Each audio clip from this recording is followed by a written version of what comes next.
this is Amber Kahn, and she is an amazing podcast host. She interviewed me in 2019, I guess, in the summer of 2019. Twice, I think. Twice. You did once at your place in New York, and once in my office in California. Yeah. And now it looks like you're in your home in Denmark right now. That's right. And she literally got out of Dodge after COVID hit. You're like, peace. Yeah, it was I got here the day before Denmark locked its borders down. And she is an amazing person on so many levels. She is truly an expert astrologist, I would say. Also, she's definitely tapped into higher dimensions of thought and wisdom, an old soul. She's also an entrepreneur, and she's launched several different products and businesses and everything. And so maybe you could tell us a little bit about that also, Amber.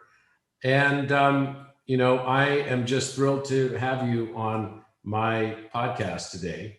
Thank you so much. So good to see you. And so tell me, what's happening in the world right now? Okay. So I have a few different thoughts. So because I have such a large focus group to pull from, because I have a lot of followers that I interact with all the time. So it's really easy for me to pick up kind of the pulse of what's going on. So one of the things that started happening about 8-9 months ago was that people's hair started falling out all over the world. I thought it was just me. My hair only falls out when I drop below a certain weight. So I wasn't below that weight. If I go beneath 110 pounds, my body goes into like lockdown mode, hair starts falling out. So I was quite healthy, nowhere near that weight. So couldn't understand it. Got on my Instagram, got on my YouTube, started asking all the women that follow me. And they're like, yeah, me too. Everyone keeps telling me it's stress, but it's not stress. I'm not stressed. And this is like 2 weeks prior to the lockdowns. So COVID wasn't really a thing up until March. People were hearing about it here and there, but no one was really terrified about it. No one. I was in Egypt. And I was like ignoring the whole situation, candidly. Right. Until we got home, and that's when the borders closed. So it was like we had that interim period where no one was really taking it very serious. We knew it was out there, but it wasn't. But I started noticing things that were just within the body that just didn't seem right. So I started asking a lot of my followers about it, and a lot of the conclusions we've come to have to do with, this place is changing. The planet is changing, and our bodies are reacting to it. That's the closest thing I can come up with to an answer. Does that mean we have to be bold? That we have to? No, I think it's, well, there is the fact that, whenever people see interdimensional, well, people do say that the grays and different aliens, they don't have hair, right? So in Islam, we believe that aliens are just jinn, and jinn are obsessed with hair because they don't have any. They can't grow any. So there is something to be said for perhaps interdimensional travel, or higher dimensions require, or they just can't grow hair there in those dimensions. In the Disney Aladdin, that was Will Smith, I think, played the role of the jinn, right? Yeah. He had no hair. Well, jinns don't have hair because they're made of blue fire. So they can't grow anything that would be flammable. Right. And they're also very obsessed with hair. So a lot of times people think that the Muslim covering of the hair has something to do with perhaps the climate at the time, or perhaps it's just male oppression. But the origins are pre-Islamic. Arabs were covering their hair for a long time because Arabs have always believed in jinn. And jinn are obsessed with hair. So if you have really beautiful hair, they're going to come for you. They like being around you. They may fall in love with you. They may attach themselves to you. And then you're screwed. There's nothing you can do about it. Wow. That's the thing. There's nothing. The way they kind of sugarcoat that in Aladdin is that he's got the lamp, so that genie is beholden to him. But that's a way to explain that attachment process that they create with people, with humans. So they'll do things for you so they can be around you. Wow. Right. That's where the 3 wishes come from. Interesting. Yeah. Okay, this I did not know. I did not know. Yeah. Now I'm thinking that, you know, the next evolution of humanity will be hairless, I guess. Well, if we go on the supposition that perhaps what we see as aliens are versions of us from the future, Mm-hmm. who are, you know, communicating with us, then it would make sense that at some point, if you follow the logical train of a evolution of an animal, that it would lose more and more hair, like we did when we went from Cro-Magnon to now, right? We This were is much more hairy. an aspect that I had not considered. So this is wow. So I wonder what other things about, you know, humanity today, besides our personalities and our actions and behaviors, et cetera, that are low frequency from a physical perspective. Mm-hmm. That's a really interesting, that's an interesting thought. I'll need to ruminate on that one for a while. Wow. Well, it's also like what we were talking about with time, right? You mentioned that like in Interstellar, he can kind of look at all the different versions of time at once. He's standing outside of it. Right. So I had an experience like that when I was like 19. I was in Paris and I was there for the men's shows. And I was really bored. It was February. It's disgusting weather. It's freezing outside. There's nothing pleasant about Paris in February. And I ventured out without knowing where I was going. It's not like it was a beautiful day and I was out for a walk. I just really was compelled to take this walk, ended up in a really strange part of town that I'd never been to, walked into this mall I'd never had any intention of going into, walked into a store I didn't want to go into, picked up a dress. I don't even know I still have the dress. I've never worn it. And I went in the dressing room. The guy, a gay man who owned the boutique, came into the dressing room and started showing me how cool the dress was, how it kind of buttoned here and made this kind of 18th century, like strange, you know, pleat. Mm-hmm. And as he was doing it, I was looking in the mirror, and in the mirror, I could see him and I, but behind us was another version of him and I, and another version, and another version, and another version, and another version. And we were wearing different clothes in each version. And he was doing the exact same thing. Wow. He was dressing me. Wow. And I looked in the mirror and I completely freaked out. But then I freaked out more because I saw him in the mirror and he caught my eye and I knew he saw it. Wow. Right. So I'm shaken. I get dressed. I come outside and I'm like, here, I've got this dress. I think I should buy this dress. And I'm just staring at him for some kind of like, you know, affirmation, like, come on, say something, like, you saw what I saw, right? This is fucking crazy. And he silently moves to the side, and behind him on the wall is a sketch that he made, and it's me. And I'm like, when did you make that? It's like a colored pencil drawing. And I'm like, when did you make that? And he said, I made that years ago. And I was like, what? So my idea of time from that moment on has been very fluid. I've never bought into the idea of time being a loop, like the 12 monkeys kind of thing, where things just go, you know, in a circle. I've never been able to believe that. It just doesn't seem right to me. But what I saw in the mirror that day, it explained to me what time was. So it's something happening simultaneously throughout dimensions in somewhat the same way.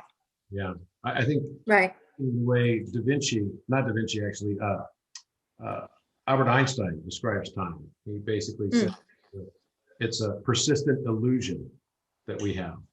And I like the word persistent in describing time because it's related to our own perception, right? Our perception is what is persisting, that we're only seeing, you know, one aspect of time. Exactly. And that, like, I think it was for me this kind of seminal moment where I decided, you know, this world is nothing like what it seems. Yeah. There's something behind this. There is a veil that you can pull back, and there's several versions of things happening at once, but you are still you. That's the thing that I took away from it, was that regardless of time and space, there is something within me that is quintessentially me, and that will exist throughout time and space. And there's nothing that can corrupt that. So right. So if you kind of go back in your life in this particular frame, in this lifetime, when did you kind of start realizing that you were experiencing things differently than people around you were experiencing things? I think people started pointing out to me when I was really young.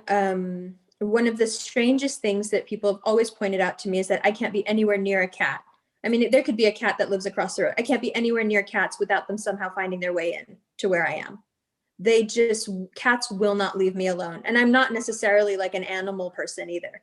It's not like I've got pets. It's not like I'm like, the most cuddly, like, ooh, they just won't go away. They won't leave me alone. They follow me around. Crows do it as well. And so in Pakistani culture, that was something that people picked up on really early. It's like, whenever I was around, there'd be a crow sitting somewhere. If I go somewhere else, the crow's still there. If I go somewhere else, the crow's still there. Here in this neighborhood that I live in now, they joke with me that as soon as I show up, the crows come back and they'll just sit in my yard all day. So, that's a major part of alchemy and hermeticism, right? Mm-hmm. And crows represent sort of unresolved things that you would still like to resolve. Mm-hmm. Your subconscious. Yeah, messages. I do have a question for you. What happens when you walk by broomsticks? You're funny. Are you calling me a witch? I've really railed against that title for so long in my life. And finally I said to my mother, I was like, oh, I'm so sick of this. Everyone always calls me a witch. And she goes, have you looked in a mirror? And I was like, what? He's like, Umber, you look like a witch. Like, what is there to like, this is not a guessing game. This is very obvious to people. And I'm like, no, but I'm a religious person and I don't believe in that stuff. And she's like, okay, you don't have to do ritualistic magic. You're doing it all the time. It's not, you don't have to like make potions and draw sigils and whatever. You're just out here breathing, living, talking. And one of the things I picked up really early, well, people around me picked up really early, is something called the black tongue. So people realized around 7 or 8 that if I said something truly terrible to someone, it would end up happening. Right? So in our culture, that's called a black tongue. So someone who's able to like hex you if they're angry enough, or if they, so I've done it out of anger as a child. I think I may have that. Mm-hmm. I think so. I may have that because I've done that before, not intentionally, but no. I'll tell you a story after you're done telling the thing, but this is really triggering me. So keep going. No, tell me. Well, when I was younger, I was like 20, I was probably like 26 at the time. And I was 27. I just moved back from Australia. And I was working for a few months for a company I'd worked for before I moved to overseas. I moved to Japan and I moved to Australia for the same company. And I went to work for the company I worked for before I left to go overseas. And I was planning to go back to MBA school in a few months. So I thought, okay, I'll just do some part-time work kind of for the summer. And I knew the company well. I knew the ownership well. And I didn't love the owner very much. He was not the nicest man in the world. I mean, this is a guy that I remember that year, he fired a guy just because he had AIDS. Oh, wow. Okay. And he was this really, really mean person. He would chew tobacco and he would spit in the plants and the plants would die. I mean, it was like, this guy had some really low frequency energy. And yeah. And he had this really thick accent, but he was also a genius in laser physics. Okay. And so I was running the international operations for him, on kind of like a more than half-time basis, but not super full-time because I was ready to go back to MBA school. And so I had made this sort of commission plan with him on performance and profit and everything for while I was working there. Well, when I went to work for him, all of a sudden the profits went way up and the performance in the area that I was responsible for did really, really well. And so he's like, wait a minute. He then owed me like a very large amount of money, right? And he owned the company outright. And so I said, well, that's the agreement we made. It kind of is what it is. And he decided to stiff me, right? He stiffed me about $200,000, $250,000 or something like that. And I was going back to MBA school, right? I was a young kid still. And I thought, well, why would anyone ever want to take advantage when I performed and did exactly when I made you so much money. Yeah. And in fact, he offered me the job to come back as president of the company when I graduated. Okay. And of course I was like, I'm not interested in doing that. Right. No way. Not after you just did what you did. And it was consistent with him firing the guy that had AIDS. And I remember when he did it, he's like, if anyone got a problem with me firing Kelly because he had AIDS, don't let the door hit you on the ass on the way out. Oh, wow. Kind of a guy. Nice. And so I looked at him and I said, you're really going to stiff me after I've, worked for you before and worked for you this time, and you're going to stiff me 250K, which is meaningful for me at the time, especially. Of course. And so he said, yeah. He goes, I can't find my way to pay that much for someone who's only working, part time and who's only in his 20s, type of thing. So I said, well, it doesn't matter, because one day you're gonna kill yourself in a plane crash, and I'm gonna come back here and buy this company. Is that what happened? And I walked out. I went to MBA school, and after I graduated, I went to a company called Coherent, and I became the president of the European operations of the company. Okay. And there were a lot of people that heard me say that, because it was like in a staff meeting type of thing. Mm. And this company was based in Utah, and I had lived there for a very short amount of time. And so I'm now living in Europe, and it's 3 years later, maybe 3.5, 4 years later, almost 4 years later. And I get a phone call saying, Dr. McMahon, who was this fellow, just died in a plane crash over Georgia. And wow. And there's a funeral, and a lot of people are going to show up, even people that didn't like it, right? It was just like they wanted to make sure that he was dead. He's dead, yeah. That guy is really dead, because the guy was he really left a path of destruction behind him in his life, and it was kind of a very sad life for all these people that had been good to him. He'd been very, very mean, and it's kind of like the Scrooge of Scrooges, right? Who stole Christmas type of a thing. Mm. So I ended up going to the funeral. The place was packed. He didn't have like many friends in the world, but the place was hundreds of people showed up to this funeral. Mm-hmm. And they had he always wore a cowboy hat, a big 10-gallon cowboy hat, and they put it over the casket, right? And the crazy thing about this is that about 6 months later, I get promoted inside. I'm living in Europe, and I get promoted to move back to California, to the Bay Area. And I'm now the executive vice president over mergers and acquisitions. and I'm working for the world's largest laser company at the time. And so we're looking to move our manufacturing, or at least part of it, of lasers out of the Bay Area, because it's too expensive to manufacture. Mm-hmm. And I said, well, I know a place, and we had a short list of all these places to look for manufacturing of laser heads and stuff. And one of the top places was Utah. So I said, well, why don't we just go buy this company? So 6 months after that, I show up in the office, and I already made a contract to buy the company. So I acquired the company. And everybody, and I had almost even forgotten that I even said it, right? Because it was in a moment of rage, and I was upset, and I was cold. I wasn't like angry and yelling. When I get upset, I don't yell, and I don't get all freaked out, right? I'll just say something like that. It was very kind You'll get serious. Very serious. Mm-hmm. Very serious. And then I just put distance, right? So that's what I call putting people in the ice box. Because you're generally so jovial as a person. Yeah, I will not scream or yell. I won't say something insulting or mean. I'll just say something like that, right? You're going to kill yourself in a plane crash, and I'm going to buy your company. And I walk out. And that was it. So that's exactly what happened. And so when I came back to the company, everyone was like freaked out. They're like, you realize you said you were going to do it. Yeah, you spoke that.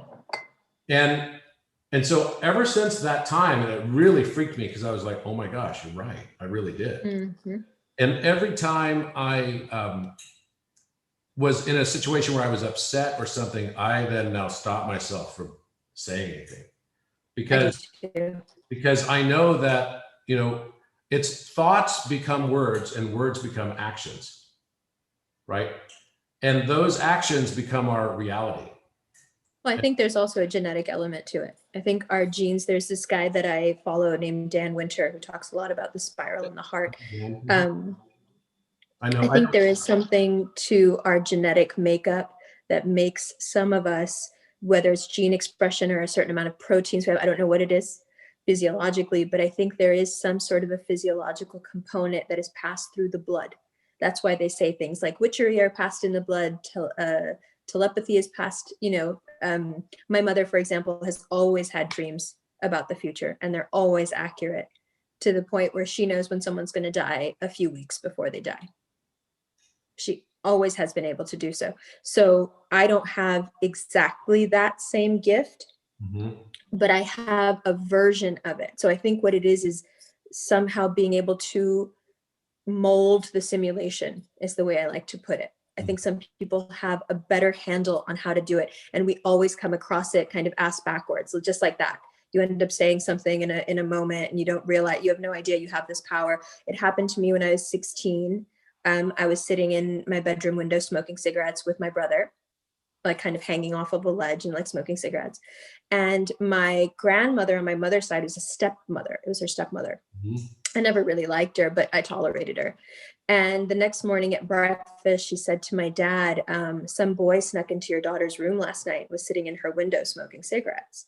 Now, that may not sound like a big deal, except if you're living in a very conservative Muslim household and you're 16 years old, that can get you killed, you know, or at the very least, it'll take you, it'll get you your ass on a flight back to Pakistan and you'll stay there for the rest of your life.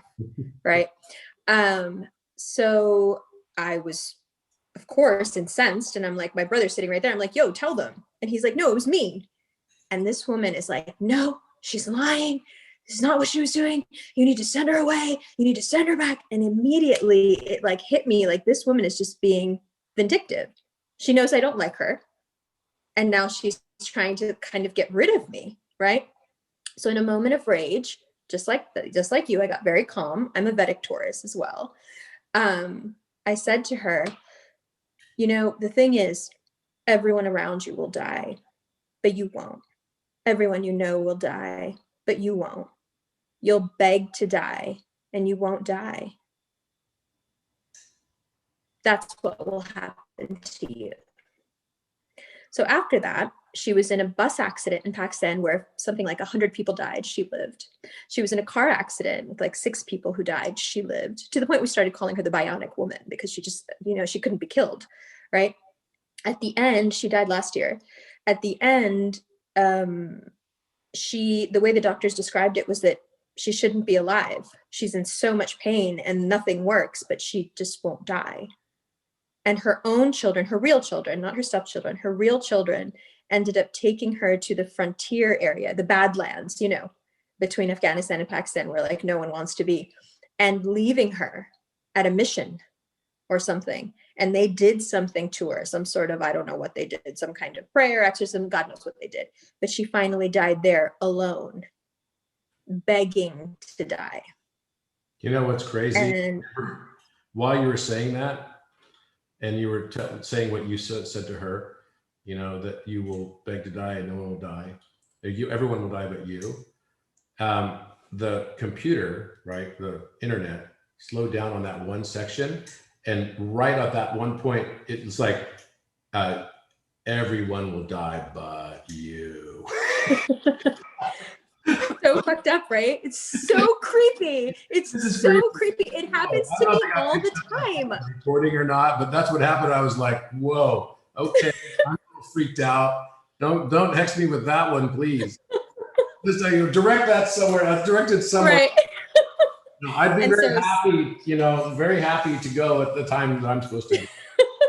After that, after the first accident and then the second accident, where like the bus full of people dropped off the side of a mountain and this woman lived, my mother started becoming very wary of me and kind of being like, all right, like when I would get upset, she'd be like, all right, let's talk about this. Like, calm down.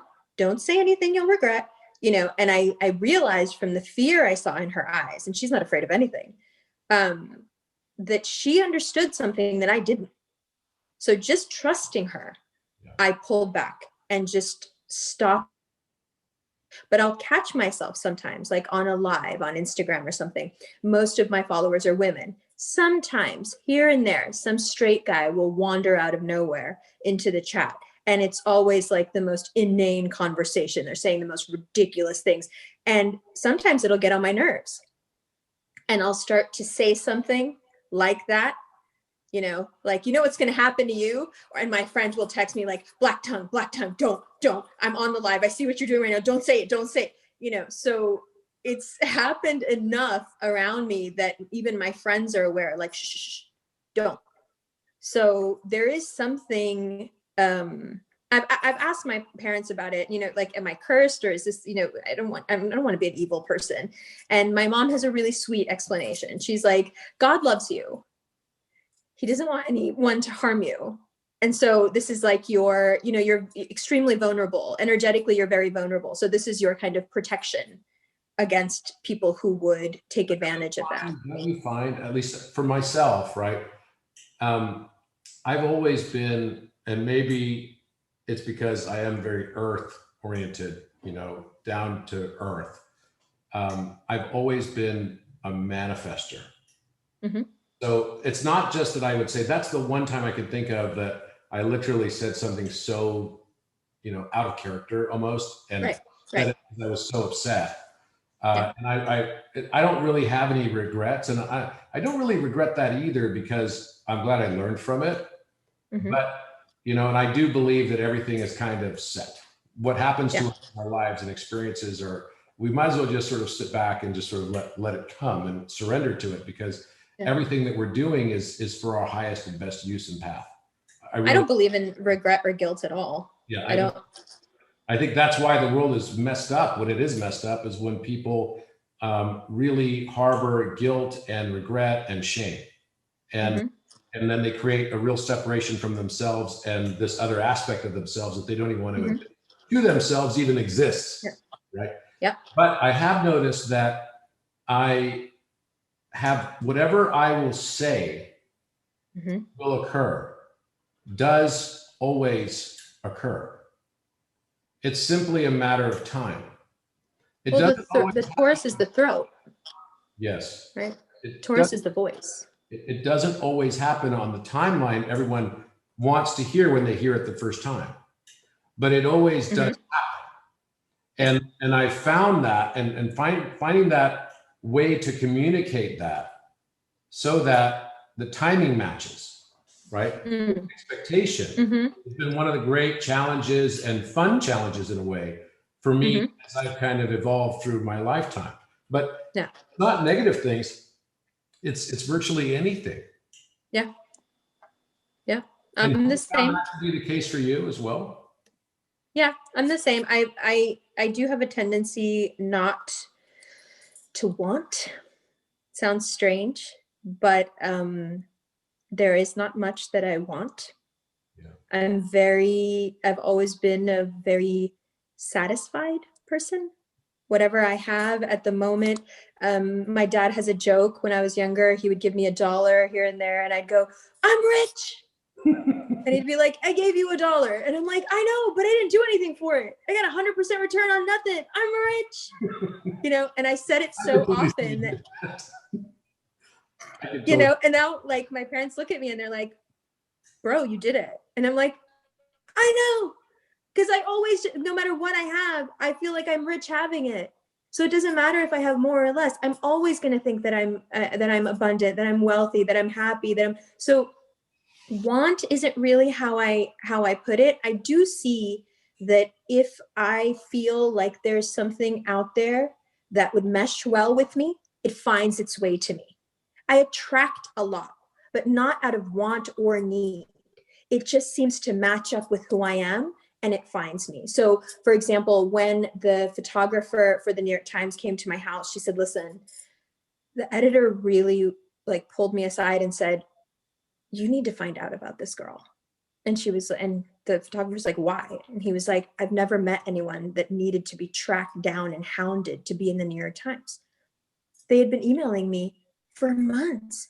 I didn't see any of the emails. I opened an email because it said the word Aisha Mirza, because that was my neighbor growing up. And I thought Uncle Mirza had died. And I was like, "Oh no, my neighbor's dad died." Turned out to be a reporter who was like, "I'm from the New York Times. Do you want us to do this story or not?" And I was like, "Oh my God, yes, of course I do." But I had never wanted it. I had never sought it out. In fact, they were seeking me out and I was completely unavailable to it. And then finally, it was so attractive that it just came and found me.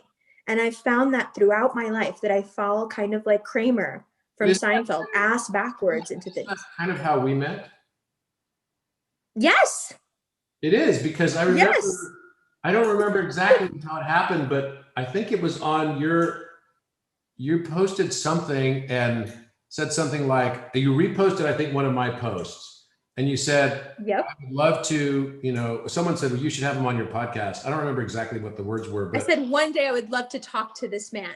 One day it would be like the joy of my life to speak to this very intelligent man. And that same night, we got to talk. It was like, and everyone that was around me in the room when you called was like, witch, you're a witch. You're a witch. Because like, how are you doing this? And I'm like, no, I'm not doing it. I'm not doing it at all. It's just, I am a firm believer in letting yourself go with the flow. That's also why I don't believe in guilt. I think guilt is a horrible lack of accountability. You did what you did. You did it. What's the point in feeling bad about it now? It doesn't make any sense to me. Take accountability for yourself. The thing I love about that the most is how when you threw that down, you threw some Ebonics in there. It's like, you got. I am from Harlem. I can't help it. You're so funny. You crack me up. You did what you did, right? But it's so funny. You know, it is amazing to me how life just comes together so beautifully if we just let it. And Absolutely. Even the things, you know, someone asked me yesterday, they said, do you think it's possible to change the past? And I said, well, it's probably the same amount of possible as being able to change the future.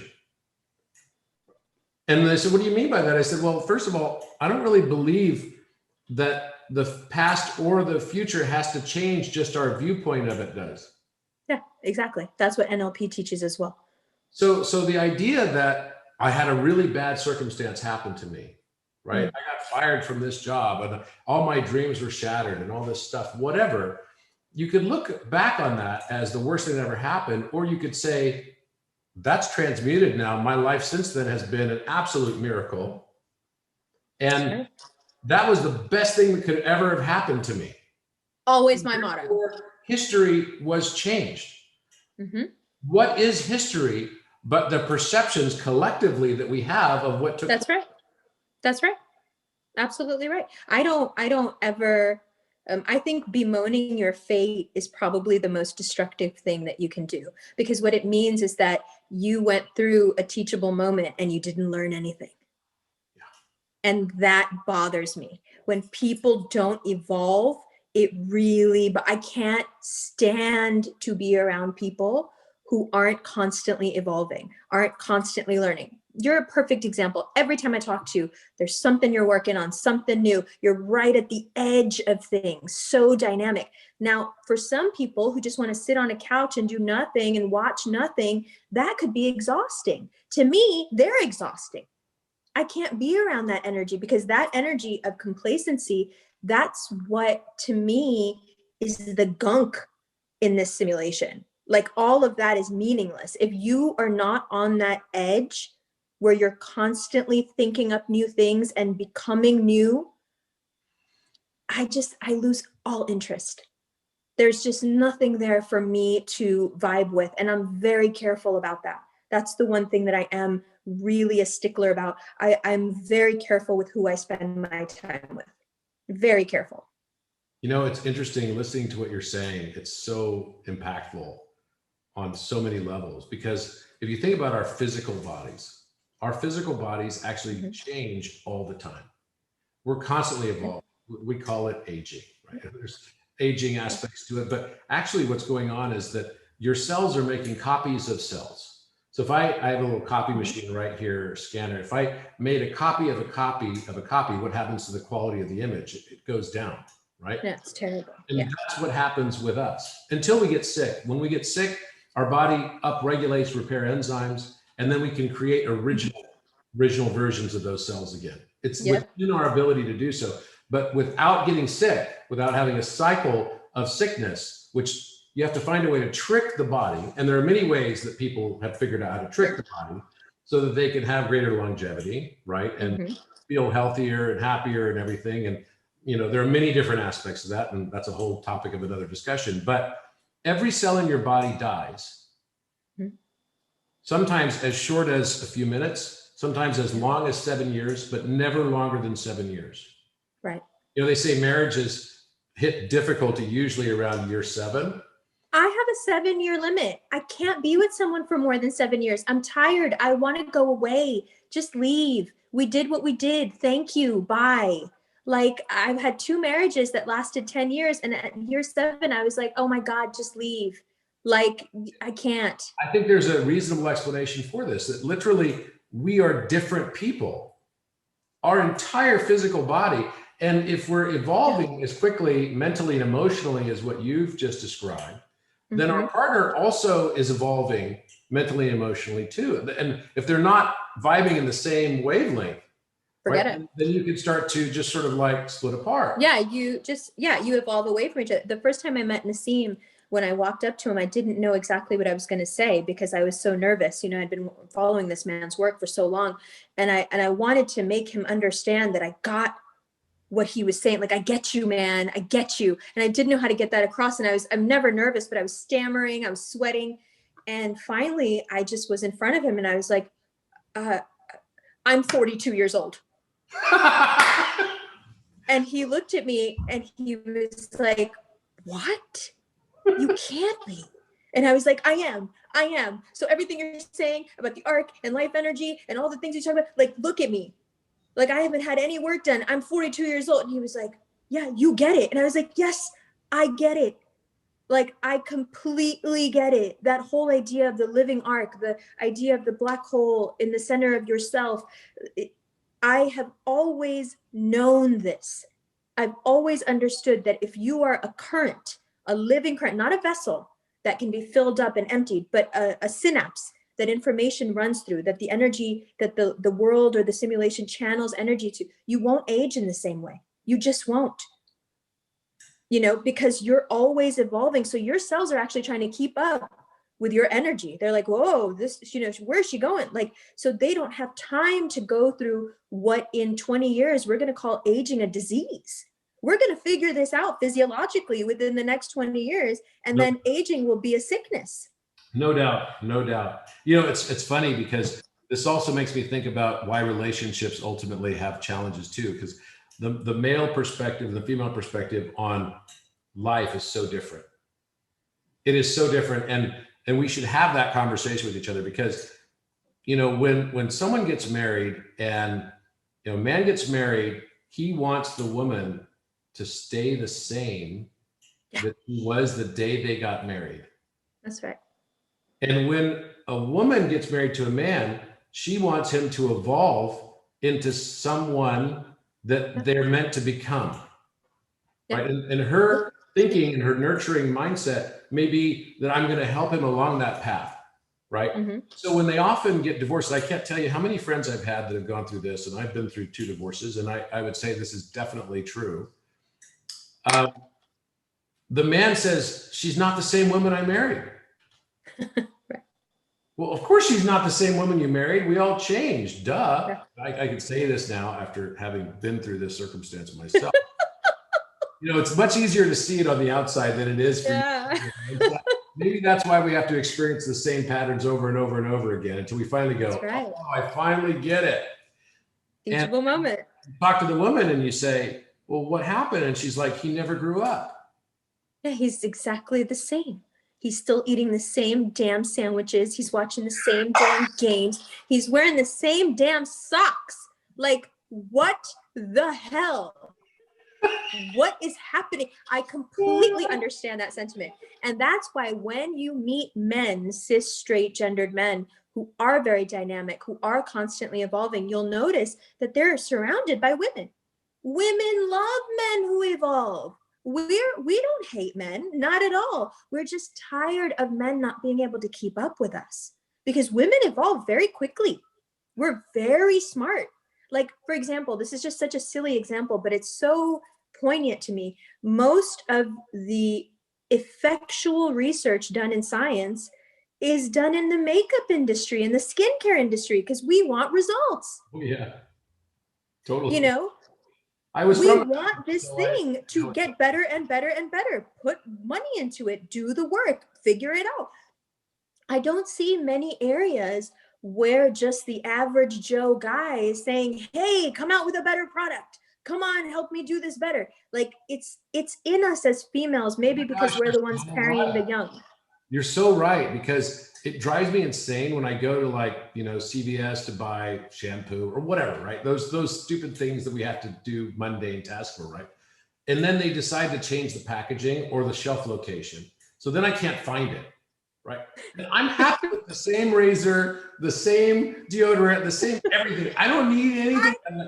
And then somebody comes along, you know, inside the marketing department and says, let's repackage this. Let's change its positioning. And then it becomes like this treasure hunt. I have enough decryptions to conduct in my normal day-to-day life. I don't need CVS to be another decryption, okay? But it's true. Like, men, we are creatures of just stability. We want things to just be the same day in and day out until we could lose something almost. Right. And then when that sort of concern or you know, FOMO, fear of missing out, then we step into action, and we don't even realize. My wife said something to me the other day. It cracked me up. So my best friend came over. His name is Boaz, and he came over to meet with me. Just we meet up every, you know, week or so, or 2 weeks, and he came with me to Egypt and all. And so he was coming to our house here, and we have a house also on the coast. We have another house in the inland. And so he's like, wow, you know, this must be great that you have this house here, because you know, you have all this space and you got the pool. And it's like being in a resort and all this stuff, right? And he says, how did you, you know, get Robert to, did you envision moving out, you know, towards the inland, leaving Laguna Beach? Because Robert loves Laguna Beach, right? My wife tells the story, and it cracks me up, because I didn't even realize that she had convinced me without me being, I was unconvincible, right? I could not be convinced. I loved Laguna Beach. I love Laguna Beach. Never not going to be, you know, part of Laguna Beach, right? I love that place. It's the only place I've ever really set down roots, because I lived all over the world. And now, you know, I have a house in Laguna that I've lived in for 15 years. Well, I guess it's been, almost 15 years now. And so that's the longest I've ever lived anywhere. So she tells the story. She says, well, I found the house. It was closer to where my parents live. And it's about, you know, 40 minutes away from our other house. And so she says, I found the house and I showed it to Robert. And he said, well, let's go have a look at it. Let's go have a look at it. And so, I said, yeah, let's go have a look. You know, let's have a look at this house. And she says, you know what? Actually, let's not. And I go, why not? She goes, because I know you're never going to want to leave Laguna Beach. So why am I even going to go and look at this house when I know it's just not ever going to happen? And then I realized this is the same conversation she has with our daughter when our daughter doesn't want to eat her lunch. And she says, you can't eat this lunch.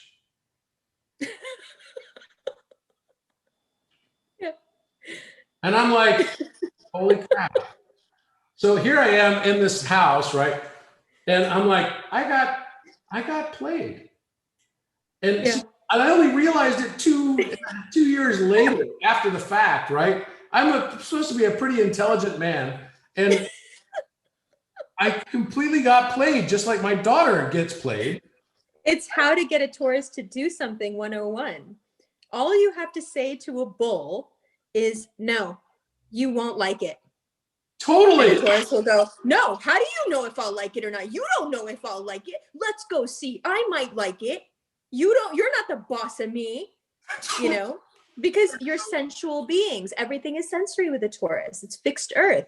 You can't tell a Taurus what they like or don't like, because they're going to prove you wrong. If you tell them you'll love it, they'll walk in and go, I hate this. You are so right on. And I swear, I think it's so important that women should all go to class on some sort of class on how to deal with men, and men should all go to a class on how to deal with women. In fact, I could imagine we could take our entire educational system, which I think royally sucks, and replace it with that class, and it would probably get us somewhere. Well, you know, the Danes don't actually give children tests or any sort of schooling at all until they're well past the age of 7. The first years of their lives, until 7 to 9 almost, is spent just learning how to socialize. All they're learning how to do is get along. They're not learning any subjects. There's no tests. There's no lessons. All they've got to do is be out in the playground, learning how to be around each other. So a lot of the time, people will really misread Scandinavian culture. They think it's sexually extremely free, overly free. There's a lack of God, lack of religion. And from a certain perspective, from a very narrow perspective, it may look that way, but that's not what it is at all. It's that the natural tension that exists almost everywhere else in the world between men and women doesn't here. They've learned from 0 to 9 how to be around girls. They're not scared of girls. They're not, do you see what I'm saying? Girls are like guys to them. They're just all people to each other. And so you'll find when people here get into committed relationships, cheating is very low. The percentages are very low. Divorce can be high. They'll leave each other if they don't like each other. But this running around behind people's backs is very low here, because there is a sense of like, I respect you like I respect another man, right? I wouldn't do this to my friend. I'm not going to do it to you. Because there's a lot of things that men will do to women that they would never do to another man.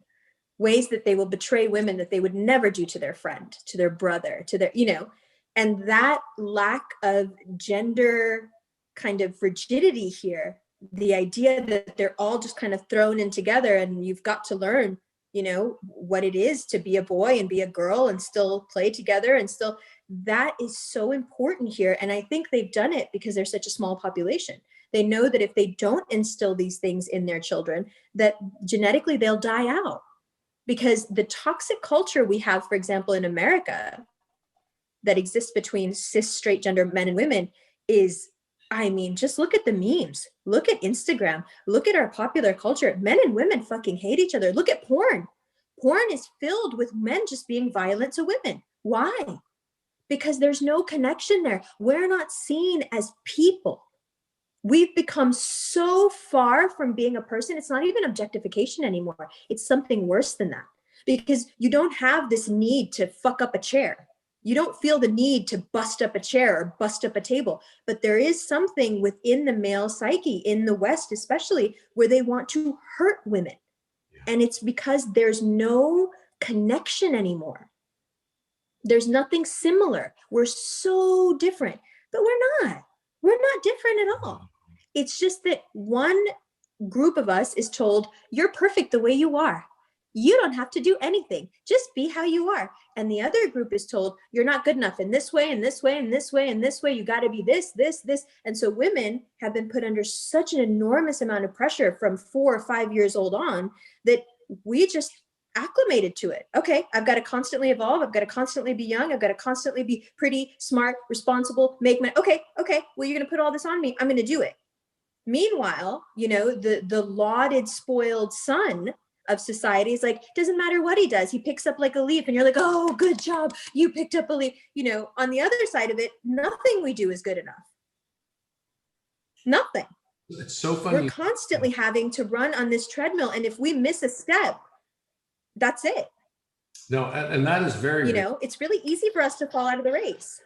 You know, it's funny though, because that is definitely, I didn't have any sisters growing up. So I didn't have a petri dish, I guess, to be able to compare against. But my mother was one of those that was, and I hope she's not to watch this, but my mother was one of those that, yeah,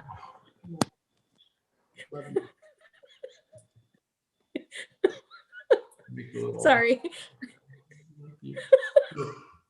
Exactly. I actually had to work to make that heart shape. Anyway, the point is that I hope she's not watching this, because I grew up very much with this tiger mom who was, you know, oh, you got all A's and 1 A-. Next time, if you get all A's, then I'll really love you. So it was a different. But there was probably someone around who she gave that to without them having to do anything. My brother. Women like that, yeah. My brother. Always. There's always some counterpoint. If a man is being treated that way, where they're constantly expected to, evolve and be better and better, there's someone on the other side of that who's getting all of that love and affection for nothing. Yeah. Always.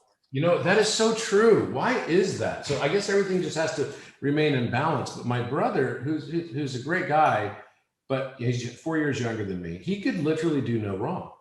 He used to do things like, no joke, just to get me in trouble. Just to get me in trouble. He would like hang out in the foyer of the house and say, stop hitting me, Robert. I wasn't even with him. Whoa. My dad comes home from work one day, opens the door, and my brother's in there going, stop hitting me, stop beating me, screaming like this. And my mom's like, Robert, what are you doing? What are you doing? My dad walks in, he's like, Michael? And Michael's in there by himself, acting like that. And my dad says, you're busted. Yeah. And so that ruined his credibility evermore, right? Because he was basically setting this up just to get me in trouble. And he could literally do no wrong. You know, my parents bought me nothing. I paid for my college. I had to do all of it on my own. When I was 18, you know what I got for my birthday? What? Luggage.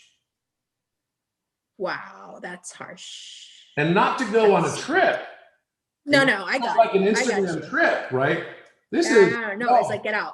You get the fuck out.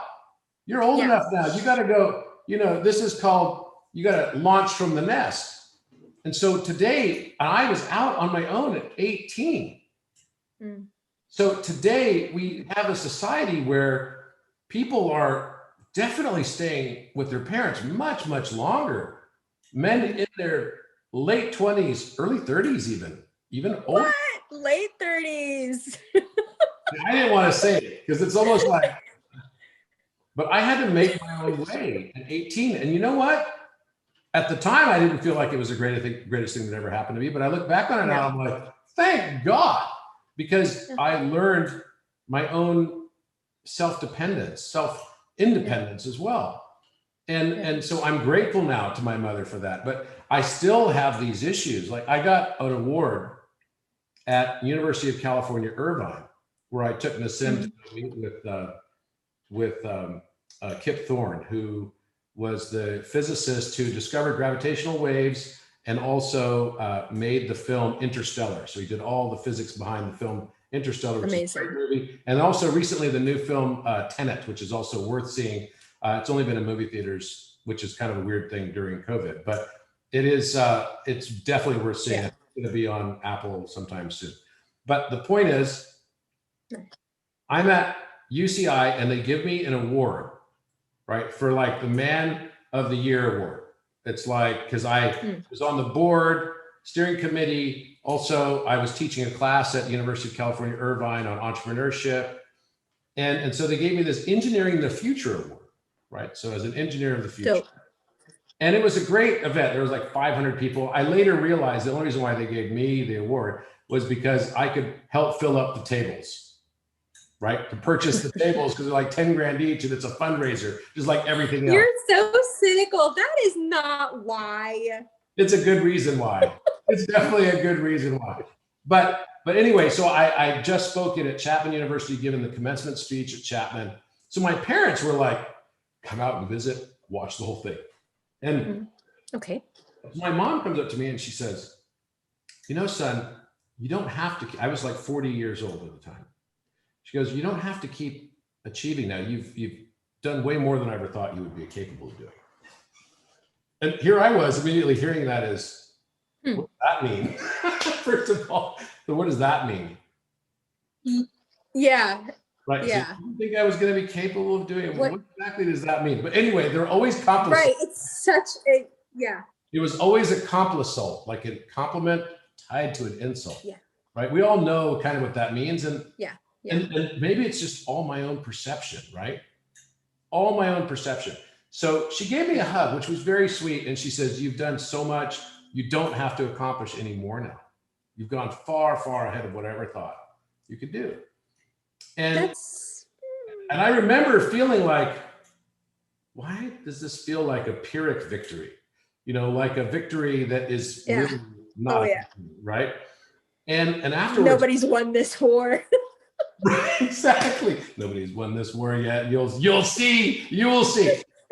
And so I hugged her, and afterwards I was like, oh, that was very sweet. You know, that was very sweet. There was an aspect of it, but I felt like that. But then I was like, but then why, what's my motivation now? Right? So what are all the things that I've been doing been related to wanting to find acceptance from my mother? I think I know exactly what was going on between you and your mom. I think it has to do with the conversation we had before we got on here about the bull and the rose and all the stuff that you've been discovering. You are a man who is very in touch with the divine feminine within, very much so, and you were treated that way. Welcome to the club. Nothing's good enough. Every time you do something that's a little bit better than everybody else, someone's going to tap you on the head and go, you don't need to do anymore. You've done so much. Look at you. Look at all you accomplished. That's very passionate. Because because you live through that divine feminine energy. That's why your eyes are so trained to those things. The Taurus spirit is very feminine, right? It's life. You're on the axis of life and death. So it's Taurus Scorpio. So your life, the beginning of everything, and then there's death across from you. Life is female, right? The earth, fixed earth, is female. So you have this integrated anima, right? Like spirit, you are very in touch with that female element. And it's what's made you so successful, because you're very intuitive. But without her ever knowing it, she was putting you in those gender roles. So no matter what you do, that's deep. It's not enough. That's deep. See, all of you guys thought this was a podcast. It's actually just my reading. And then it's always our reading. You basically gave me my reading before we started this. You just blew my mind with all that information. Like, you have no idea. You've given me things to think about for like another year. You're always coming up with such intelligent, like, it's so fascinating to me how your mind works, because you're so brave in your insight. There's so many people who could discover so much more if they were brave enough to say things out loud, and say, hey, I see something. Why do you think people hold back from that courage? Because they're just really, really concerned with what people think of them. Ooh. People don't talk the way they want. Ooh. They don't dress the way they want. Remember what he says, what Brad Pitt says in Fight Club, when he's explaining to Edward Norton who he is. He says, I dress the way you want to dress. I look the way you want to look. I fuck the way you want to fuck. It's but Tyler Durden is not, society does not like him. He lives in a rundown house. He wears crazy clothes. He steals things. Like, that is not someone that society accepts. But inside, that's what Edward Norton wants. Yes. He wants to be that person, but he just can't be, because he needs acceptance so bad. And we're trained from a very young age, right? The Jesuits got really good at this. What do they say? You give us a child until he's 5 and he's ours for life, because they train you, right? If you don't have the acceptance of God, you're fucked. That is so deep, Edward. So we're always looking like, please like me, please acknowledge my existence, but not just acknowledge it, affirm it. Please affirm that it's okay that I'm here. And so when people you and I meet who are like, fuck you, I don't care what you think of me being here, I'm here. Then they're like, oh my God, what is this person? It's usually like the next sentence after hello. Yeah. Right.